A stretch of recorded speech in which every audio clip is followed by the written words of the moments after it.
chúng ta đang cùng đến với chương trình Chuyện phím cuối tuần. Một tuần nữa lại trôi qua mà chúng ta lại gặp lại nhau ở Chuyện phím cuối tuần. Và chắc chắn rồi là cứ vào mỗi cuối tuần như thế này thì chúng ta sẽ có rất là nhiều những cái câu chuyện để mà chia sẻ với nhau thông qua những cái chủ đề rất là hấp dẫn, thú vị, mà thậm chí đôi khi nó cũng hơi gây ra hoang mang. Nhưng mà không sao cả, đó chính là vì sao mà chúng ta gặp nhau vào tối chủ nhật hàng tuần, đúng không ạ? Và bây giờ chúng ta sẽ cùng nhau gặp gỡ những vị khách mời của ngày hôm nay. Đầu tiên sẽ là đội hình đến từ Việt Nam của chúng ta, blogger Thanh Trân, ca sĩ nhà sản xuất âm nhạc Bảo Quân, nữ diễn viên Thùy Anh, cơ trưởng Quang Đạt, MC diễn viên My Xoa và người mẫu Tuấn Kiệt. Về phía đội ngũ nước ngoài, chúng ta xin giới thiệu bạn Uzi đến từ Hàn Quốc, Vanessa đến từ nước Mỹ, Nam đến từ nước Séc, bạn Sejun cũng là người Hàn Quốc, Adi đến từ Ba Lan và Khánh Linh đến từ nước Nga. Yeah. Và chúng ta sẽ cùng nhau đến với phần đầu tiên của chương trình, đó chính là lớp học tiếng Việt căng thẳng.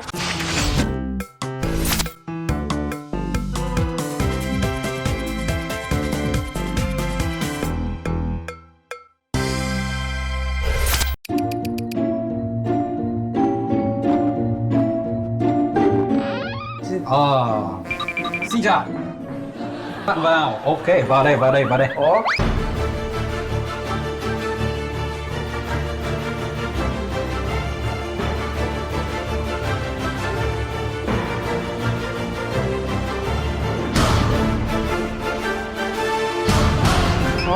Thì ra là anh hả? Hey, Chào. Làm gì ở đây vậy? anh là anh nào đấy? Chính bạn này là bạn trai của con gái của tôi. Ủa? Mời bạn. Xin mời. Ngồi. Đúng không kia nhỉ? No. Ngồi. Ok. Bạn tên gì? Tôi tên là Kazuhiro Ide, Từ đâu đến? người Nhật. Nhật. Và bạn đã biết con gái của tôi bao nhiêu lâu rồi? 2 năm rồi. 2 năm rồi hả? Tại sao anh bị đuổi ra khỏi công việc cũ? Tại vì người yêu của mình Hả? và sếp của công ty độc cử Hả? là thân thiết. Hey. Từ. Nghĩa là bạn gái của bạn Yeah. với sếp Yeah. của bạn hả? Yeah. Thế thì bạn có chia tay với cô kia chưa? Chưa. Là sao? Bây giờ anh có mấy người yêu? Bao Bây nhiêu giờ. người yêu? Ok. Người thôi à? Một người thôi. Từ. Này, mình thấy trong cái hồ sơ của bạn ấy là bạn đã làm 1, 2, 3, 4, 5, 6, 7, 8 công ty khác nhau trong vòng 2 năm qua. Mỗi công ty làm 3 tháng. Tại sao? Là tôi thích cô gái. Thích cô gái. Tôi cũng thích cô gái, nhưng mà tôi làm ở đây 5 năm rồi. Khi đi làm công ty mới thì tôi tìm con gái. Của sếp. Tại vì Cái chuyện này không thể chấp nhận nha. đi xin công việc để mà kiếm gái là sao? Và trong khi đó là bạn đang quen con gái của tôi. Nhớ có không nhỏ. Bạn muốn làm việc ở đây là bạn phải chia tay với con gái của tôi. Đồng ý không? không đồng ý. Ở đây chúng ta có 2 vị trí. Một là vị trí là trợ lý của sếp. Số 2 là bán hàng. Chọn cái nào và tại sao? Bán hàng. Ok, bán hàng tại sao? Tại vì nếu bán hàng thì không cần gặp sếp. Bởi vì bạn sợ là bị tôi giết đúng không? Này, ok. nhưng mà bạn có biết nhậu không? Giỏi không? một đêm có thể uống bao nhiêu chai bia? Là 10 chai ok. Mấy chai ok. Một tuần bạn sẽ đi nhậu mấy lần? Tuần 4 lần. 5. Giỏi. Ok. Bình thường chơi từ mấy giờ đến mấy giờ? Từ 4 giờ đến đêm. Ok. Đi mấy tầng? Tầng 1, tầng 2, tầng 3? Tất cả. Tất cả. Aaron, bạn có vấn đề đấy. nhưng mà từ xếp còn một việc em quên. Quên. Ok. Tại vì Làm việc ở đây là bạn phải biết đọc tiếng Việt. Thì chúng ta sẽ thử khả năng đọc tiếng Việt của bạn. Con cổ cái cổ con cổ cái khoảng cao cổ con cắn cao con cổ buổi trưa ăn buổi trưa đến lớp nước làm người hay nói làm. Ê, đây là tiếng gì nhỉ? Không tròn. Ok. Đọc lại và đọc chậm lại. Con cổ cái cổ con cổ cái Ok. Cái này. Cong. Đúng rồi. Con cổ cái cổ con cổ cái cẳng cao cổ con cẳng cao con cổ. Ok, đọc cái thứ Rồi hai đi. câu 2 á. Câu 2 à? Buổi trưa. Ok, thì bạn nhớ là nói tiếng Việt thì phải cười ha. Nói tiếng Việt rất là vui ha, phải cười. Trưa. Bưởi. Ok. Buổi trưa. Ăn bưởi chua. Buổi trưa ăn bưởi chua. Ăn bưởi chua. Ăn bưởi chua. Ok. Buổi trưa ăn bưởi chua. Buổi trưa ăn bưởi chua. Ok.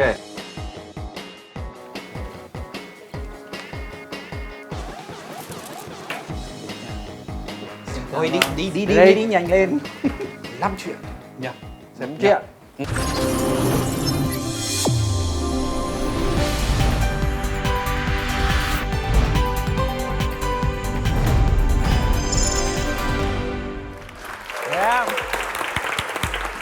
Tiếp tục lại là một buổi phỏng vấn rất là căng thẳng dành cho những ai lần đầu tiên tham gia buổi phỏng vấn đi xin việc mà phải nói bằng một cái ngôn ngữ rất là khác, mà đặc biệt hơn đó chính là tiếng Việt.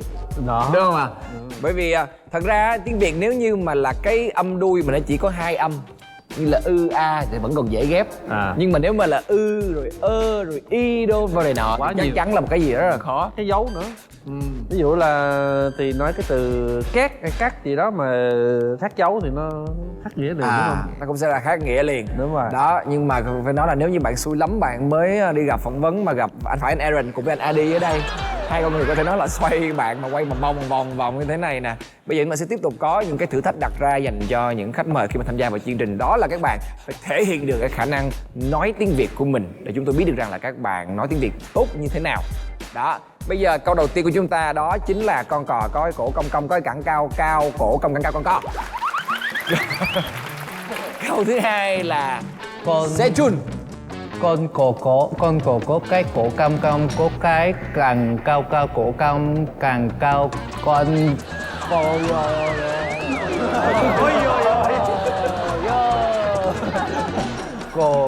cổ cái càng cái con cả cái càng củ cắn càng con cổ con và có con cổ cái. Rồi, hết rồi. Đúng lại. Cũng được phải 70%. Rồi, còn ai nữa không? Ồ, xin mời Cô giáo. cô lên. Con cổ có cái cổ con có cái càng cao cổ con càng cao con cổ hết pin. Hết pin. Hơi vậy là quá dữ rồi. Rồi. Wow, quá tuyệt. Nghe giống như bài rap.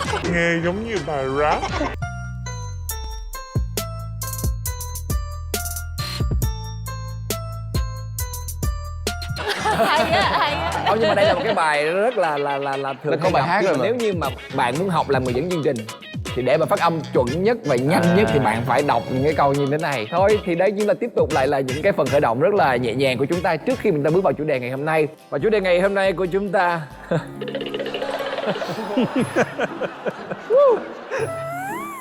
tình hình có vẻ căng thẳng ở trong hội trường này. Đó chính là những lần phát hiện hoặc là bị phát hiện do đi ăn vụng và quên chùi mép.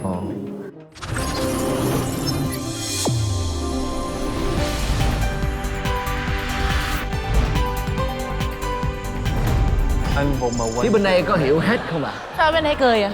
Đi hiểu rồi đấy, nhưng mà bên đây có hiểu hết. Adi giải thích. Em tưởng là câu đầu tiên là ăn, nhưng mà thật ra là cái đó không phải là ăn mà là kiểu gì bắt cá hai tay xong mà bị phát hiện ra. Dạ đúng rồi. Nói chung là bị phát hiện khi mà mình lỡ mà mình có bắt cá hai tay thôi. Thì bây giờ hãy vô coi nè, mình là người đi bắt cá hay là mình là người bị phát hiện nè.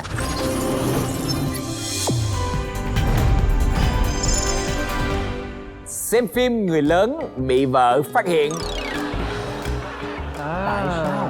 Đây là anh chàng nào mà lại lén lén lúc xem phim một mình mà không đủ vợ xem? Đúng. Dạ đúng rồi, là thì trước đó thì Nam phải nói là vợ thì không giống như phụ nữ Việt Nam bình thường kiểu là kiểm tra hết điện thoại hay là email, không bao giờ. Nhưng mà cái vấn đề là cái gián điệp Google nhỉ, về muốn viết kiểu là xem phim tài liệu về thiên nhiên nhưng mà thực tế là xem phim sex như thế. Thì là vợ xem cái gì đó tự nhiên rất là ngây thơ ở trên Google. Và Google thì cứ bắt đầu thêm những cái chữ là Nam đã thêm trước rồi. Và như vậy là thỉnh thoảng thì làm cho vợ buồn như vậy. Nhưng mà cái đó không phải là lỗi của Nam nhưng mà lỗi của Google này. Và nói chung là sau đó thì vợ xem cái lịch sử về thỉnh thoảng thì mình quen xóa cái lịch sử của máy tính. Thì vợ xem cái đó, sau đó thì có nhiều chuyện bắt đầu so sánh mình cái bản thân mình với những cái diễn viên, cái nhân vật ở trong cái phim người lớn. Và thì cứ kiểu là xem như thế là đủ hay không hay mà thực tế là vợ cực kỳ hấp dẫn đối với Nam. Thì cái đó là một vấn đề, thì cái giải pháp chỉ là mua thêm một máy tính nữa cho vợ sử dụng riêng.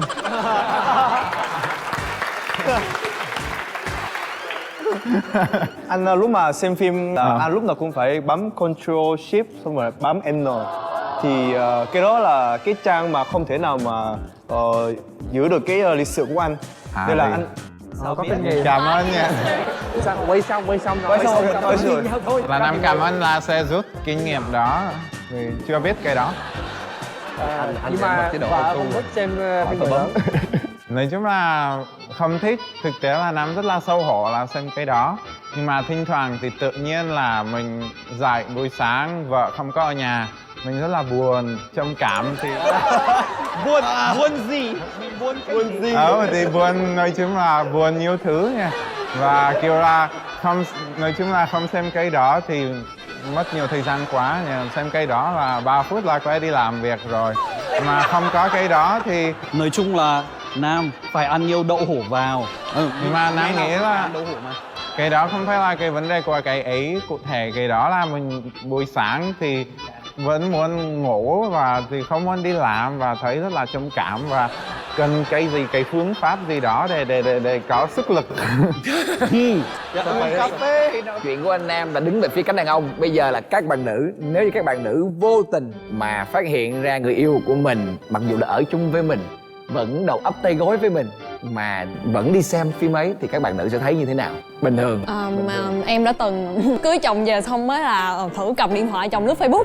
Thì trời ơi, lướt Facebook thì thấy rất là nhiều trang mà chồng đã like, chẳng hạn như Girl Sinh 18, Em Đẹp Không Anh Ơi, cái gì đó, những cái tên rất là kêu gợi. Xong rồi vô toàn thấy mấy chị là lắc như vậy nè, lắc trời uốn éo rất là dữ. Xong nói, cái này nó còn cảm thấy xúc phạm hơn là coi phim heo nữa. Dạ, thì đó thí dụ như coi phim heo lén lút, còn này nó đập vô mặt mỗi ngày. Mình có thể lướt ra mình thấy rất là nhiều sự lựa chọn, rất là nhiều chị quận cam, quận bưởi, quận dưa hấu. Đó, mình trong khi nhìn lại mình, ôi trời ơi lép, ôi bức tường. Xong cái em mới chửi chồng, em mới làm một cái clip em chửi chồng rất là dữ dội, em đưa ra bằng chứng rõ ràng. Và từ sau ngày hôm đó Họa Mi không còn hot nữa. Nhưng mà cái này là chuyện khác nữa, là vì ở trên Facebook thì chồng có thể liên kết và liên hệ với những người đó, đúng không? Dạ. Thì đó là chuyện khác. So với coi phim heo không thì không bao giờ có một cái liên kết gì đó. thì cái này là nguy hiểm hơn nếu mà xem trên Facebook. Bạn trai nếu mà bây giờ nhé, cụ thể là gặp mà người yêu mình hoặc chồng em bây giờ mà đang xem phim người lớn thì em sẽ phản ứng ra sao? Coi chung với. Hợp lý. Hợp lý. Anh thấy vậy là hợp lý. Tại vì rõ ràng thực ra chúng ta đã 18 rồi, đã lớn rồi. Dạ, lớn. Thực ra em thấy cái việc mà xem phim đó là tốt. Là tốt. Thứ nhất là nâng cấp cái kỹ năng, cái level của mình lên. Là cái thứ Có trò gì mới chơi không? mình sẽ thay đổi những cái kỹ năng đó để làm cái cuộc sống đó của mình nó muôn màu hơn là cái thứ nhất. Cái thứ hai là vì xem cái đó thì sẽ không đi tầm bậy tầm bạ. Không, này riêng em là em thấy như vậy. Stress nữa. Tức là Làm việc tốt hơn nữa đó. đúng rồi, là mình giảm stress nữa. Chứ là cứ khi mà mình không xem thì mình sẽ suy nghĩ mình lên này mình thấy cái kia, mình sẽ có những suy nghĩ bậy bạ. Còn khi mình xem cái đó xong thứ không còn nghĩ nữa, ra ngoài đường không còn nghĩ nữa thì em nghĩ đó là một cái hướng tốt. Có bao giờ mà có ai bị nghiện hay không? Thế nào gọi là nghiện? Đây, Là một có, câu hỏi rất đúng. nghiện lúc mà coi phim sex nó ảnh hưởng tới cái mối quan hệ của mình ở ngoài. Không hẳn là tức là có người người xem xong thì nhưng mà sẽ không có nó cảm sẽ ảnh hứng gì hưởng nữa. tới cái Giống như là bởi vì mình coi cho nên mình cảm thấy là mình muốn thử, nhưng mà cuối cùng người bạn đời của mình lại không thử chung với mình. hay là mình phải coi thì mình mới muốn làm chẳng hạn nữa. Cái đó thì phải tùy vào cái trường hợp cụ thể mình mới biết cách để mình giải quyết, mình tư vấn được. Chứ còn mà bây giờ mình ngồi mình giả dụ ra thì muôn hình vạn trạng lắm. Chắc chắn là rất nhiều về những cái trường hợp như vậy và nó gây ảnh hưởng tới mối quan hệ là cũng có, chứ không phải là không. Thì cái gì cũng phải có cái tiết Nói chung là vừa phải thôi, đừng có nhiều quá. Vậy thì rõ ràng là ở đây là cuối cùng là không có ai phản đối cái chuyện đó hết, mà cảm thấy chuyện đó là chuyện bình thường. Có ai cảm thấy lợn cợn không? Có ai cảm thấy cái chuyện đó sẽ ảnh hưởng không? Nếu bạn gái mình xem thì sao, đúng không? Nếu mà lật lại vấn đề là mình thường hỏi con gái thấy con trai xem, còn nếu mà con trai mà thấy bạn gái mình xem thì sao? Bình thường luôn. Wow. Cũng lạ lắm là nghe. Chưa bao giờ thấy cho nên không biết đây. Chưa bao giờ thấy hả? Có nhiều chứ. Tại sao đúng không? Bình đẳng mà, đâu có gì đâu. Thôi bây giờ mình thử hỏi đi. Ở đây trong tất cả chúng ta ở đây, cả nam lẫn nữ luôn, là có ai chưa từng xem phim người lớn? Lớn rồi mà. Lớn rồi mà. MC cũng không giơ tay lên thì Nếu mà chưa từng xem là con nít rồi. Sự im lặng là câu trả lời chính xác nhất. Rồi, câu chuyện thứ hai.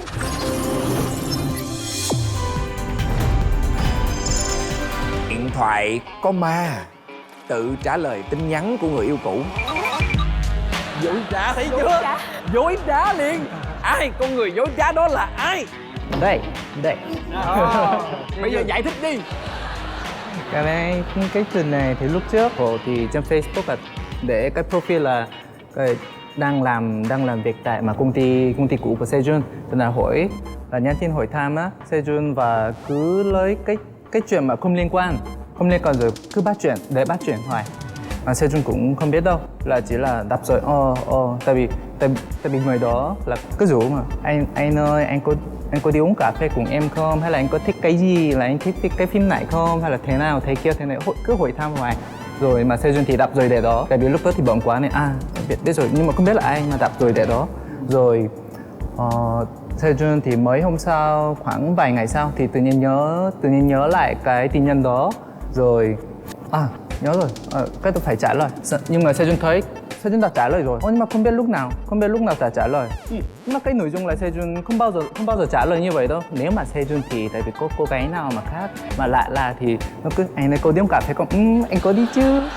Nhưng mà anh thích phim gì? Trả lời như thế nào nè? Xin hãy cứu tôi nha. Tôi nói thì tôi chết đó. Tôi chết đó.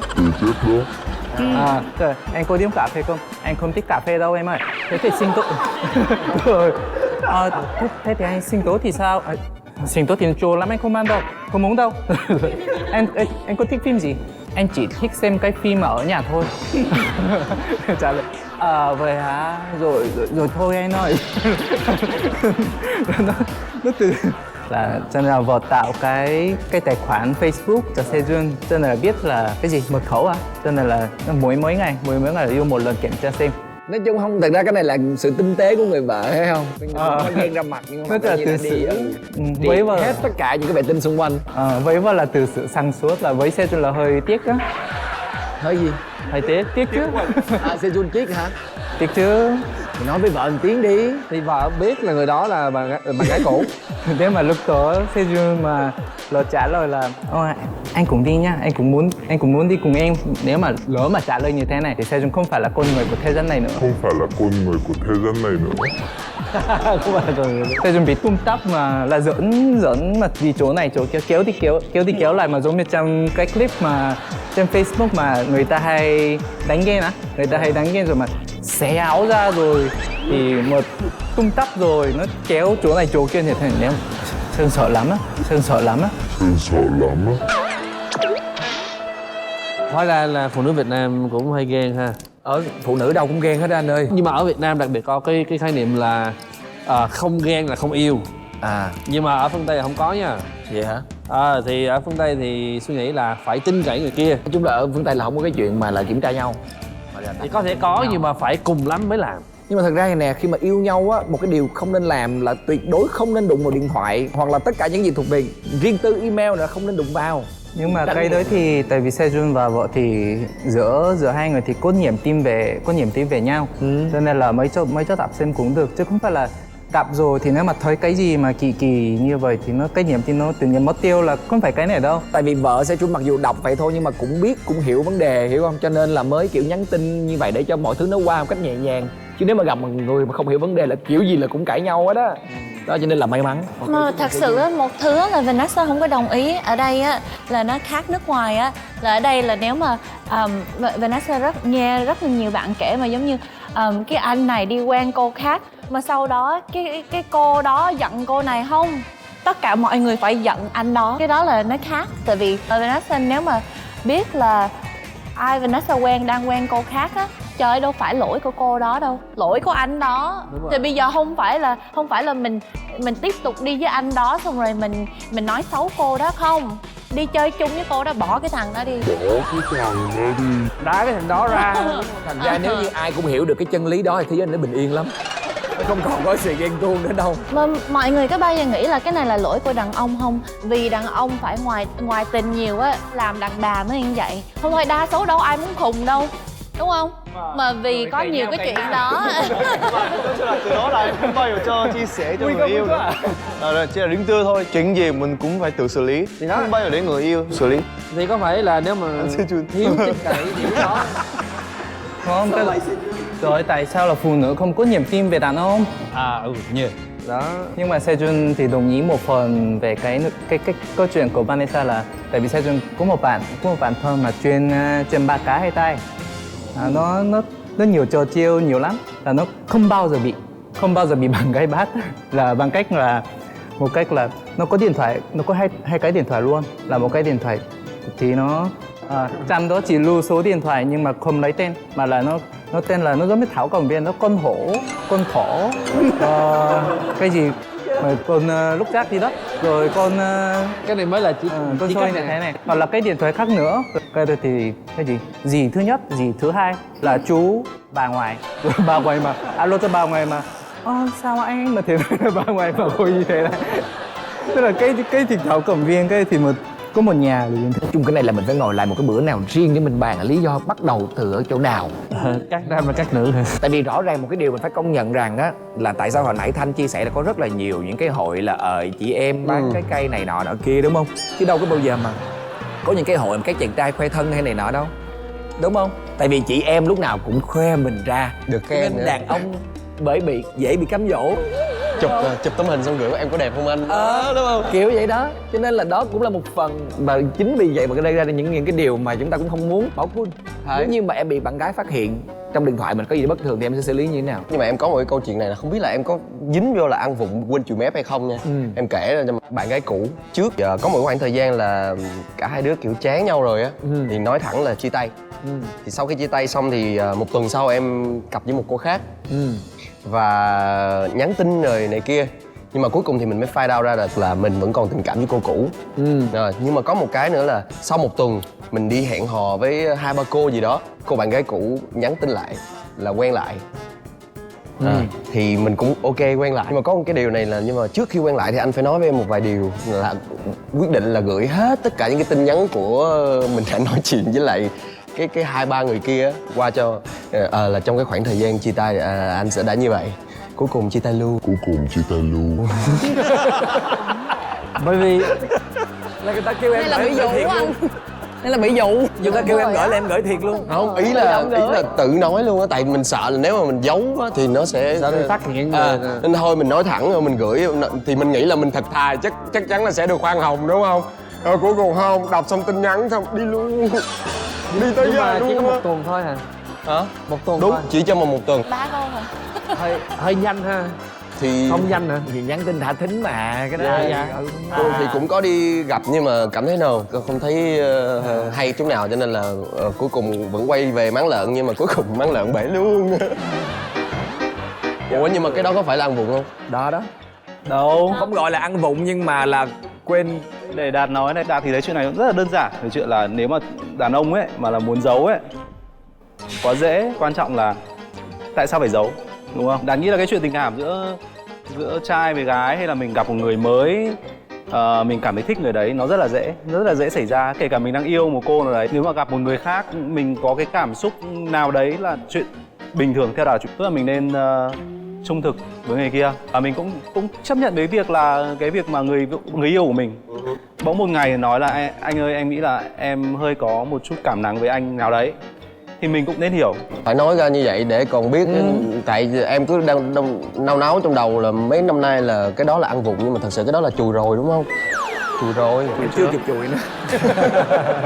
Cũng chết à. Dù có Thế ăn chị- hay là không ăn cũng Chị chết. có bao giờ rơi vô cái trường hợp ói âm vậy chưa? em á thì không có, này không phải là ăn vụng mà là hửi hửi thôi. Taste. Đây là cái crush thôi, chỉ là có đang tìm hiểu với nhau. Thì trên mạng xã hội thì mình đầy rẫy những cám dỗ món ăn, đúng không? Thì mình cứ tiện tay like lướt trái tim, like lướt trái tim. Thì bạn đang ở Hà Nội, anh đang làm gì đấy? Xong mà không trả lời, thì đang chở cái trường lướt mà, thì mình cứ lướt lại trái tim, mình xong cái đoạn đó thì mình mới chuyển qua mình nhắn cho bạn. Rồi bạn vô đó bạn chụp màn hình, mình like cái hình nào, khoanh dùng cái vùng đó không được xem, khoanh dùng nó thôi, gửi cho mình, hỏi em ai đây, ai mà thả tim đầy vậy? Thì em nói là em gái, tức là thực sự em gái ở ngoài thôi, tức là bạn quen ấy, đó là em gái. Em gái mưa à, cho cả bầu trời nắng trượt theo những nỗi buồn nè. Cái em kiểu như là hả? Tức là bạn không nói cái gì hết rồi, bạn chỉ chụp màn hình, khoanh dùng đây, gửi. Thì em cảm giác là tại vì mình chưa có một mối quan hệ nghiêm túc, thì mình chưa có rõ ràng cái gì cả, nên đôi khi cái chuyện mà mình xét nét những cái nhỏ nhặt đó quá thì nó lại không hay. Đó. Thì đối với em là chứ là một mối quan hệ nghiêm túc thì đừng có nên mà cố gắng can thiệp sâu quá vào đời nhau cho nó cực. em thấy con gái này có một cái sự chạy số rất là nhanh. Ví dụ như là điện thoại mà tinh một cái nha là lia mắt rất là nhanh, tinh là bạn hãy đọc được cái đoạn hội thoại dài như vậy chỉ trong vòng 1 giây. Không, cái này là có công nhận không? Thật sự mọi người con gái đọc rất là nhanh, cái dòng tinh là biết một phát liền. Không là mất tinh. Mấy anh em có tinh không? Có muốn tin hay không thì bữa nào làm thử đi rồi biết à. Thử nhắn xong để kế bên coi tao đọc có nhanh hay không là biết liền, nhưng còn bấm giờ đi. Rồi thôi em thấy câu chuyện điện thoại này làm em căng thẳng đầu đốc quá nè, chắc mới bỏ xài smartphone luôn á.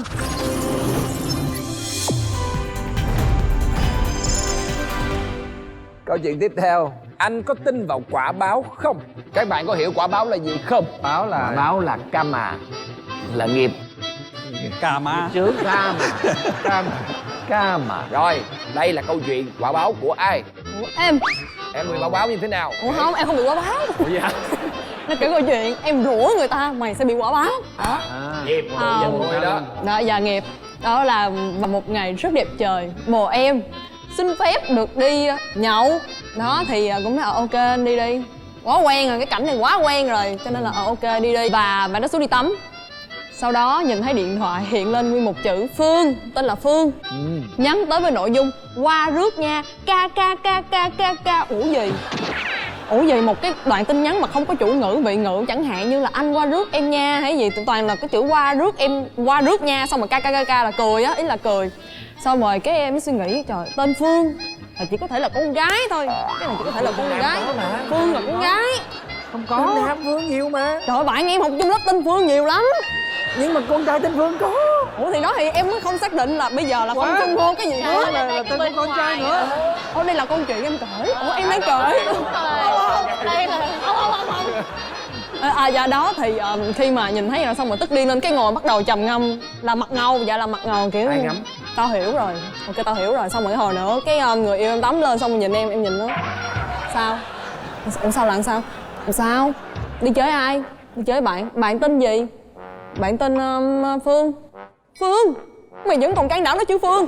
Xong rồi Lại nghĩ rồi đúng không? xong rồi cái nào ủa gì em? Thôi đi, khỏi đi, nín. Anh có tin là trên cuộc đời này có quả báo không? Anh có biết là người đang làm trời đang nhìn không? Ông trời có mắt mà. Ồ, em là ông trời này đang nhìn anh nè. Ồ, thấy không?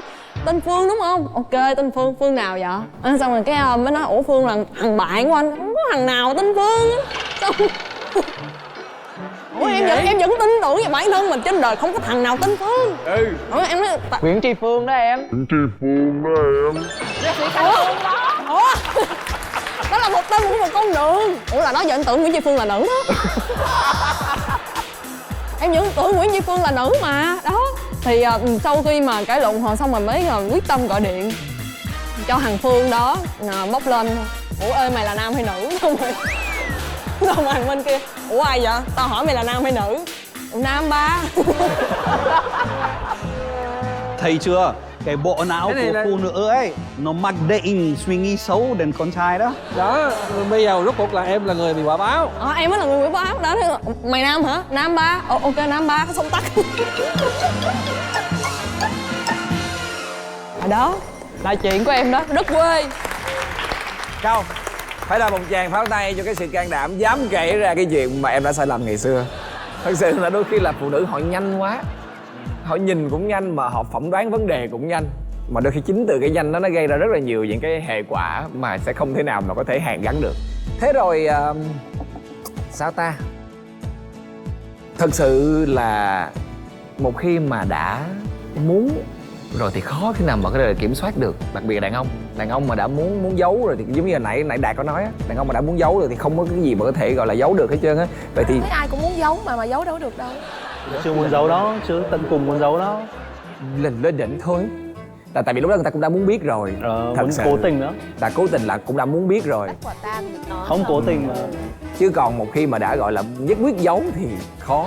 Thế thì bây giờ hỏi lại là đàn ông thả thính nên xóa dấu vết như thế nào? Bây giờ mình thử mình bàn bạc coi. Đừng thả thính là đáp án. Đừng thả thính là đáp án. Đúng rồi, có người yêu rồi thì không nên thả thính người khác. Dạ, đồng ý, hợp lý. Và đây chắc cũng là câu trả lời mà sẽ nhận được nhiều sự đồng tình nhất đúng không mà. Một khi mà đã có người yêu rồi thì chúng ta nên tập trung cho một người thôi, chứ đừng có mà phân tán tâm lý rồi sức lực của mình dành cho nhiều người quá thì đôi khi nó lại ảnh hưởng tới cái mối quan hệ của mình. Và cuối cùng thì cũng chẳng có gặt hái được một cái kết quả gì cả. Rồi thêm nữa là cái lời khuyên mà dành cho các bạn nữ là các bạn nữ cũng nên là bình tĩnh trong tất cả mọi tình huống. Bởi vì đôi khi là giống như Thanh cũng chia sẻ một câu chuyện, chỉ là vì cái tên thôi đó mà đã có thể là mém nữa là cái đổ vỡ trong mối quan hệ rồi. Thì chúng ta cứ bình tĩnh ngồi xuống. Tại vì thật sự nếu như mà đàn ông họ đã muốn đi rồi thì cứ để cho họ đi, chứ đừng có tiếc nuối giữ lại làm gì cả. Giữ lại thì gieo sầu. Dạ, đồng ý, hợp lý. Và đây chắc cũng là câu trả lời mà sẽ nhận được nhiều sự đồng tình nhất đúng không mà. Một khi mà đã có người yêu rồi thì chúng ta nên tập trung cho một người thôi, chứ đừng có mà phân tán tâm lý rồi sức lực của mình dành cho nhiều người quá thì đôi khi nó lại ảnh hưởng tới cái mối quan hệ của mình. Và cuối cùng thì cũng chẳng có gặt hái được một cái kết quả gì cả. Rồi thêm nữa là cái lời khuyên mà dành cho các bạn nữ là các bạn nữ cũng nên là bình tĩnh trong tất cả mọi tình huống. Bởi vì đôi khi là gặp lại ạ.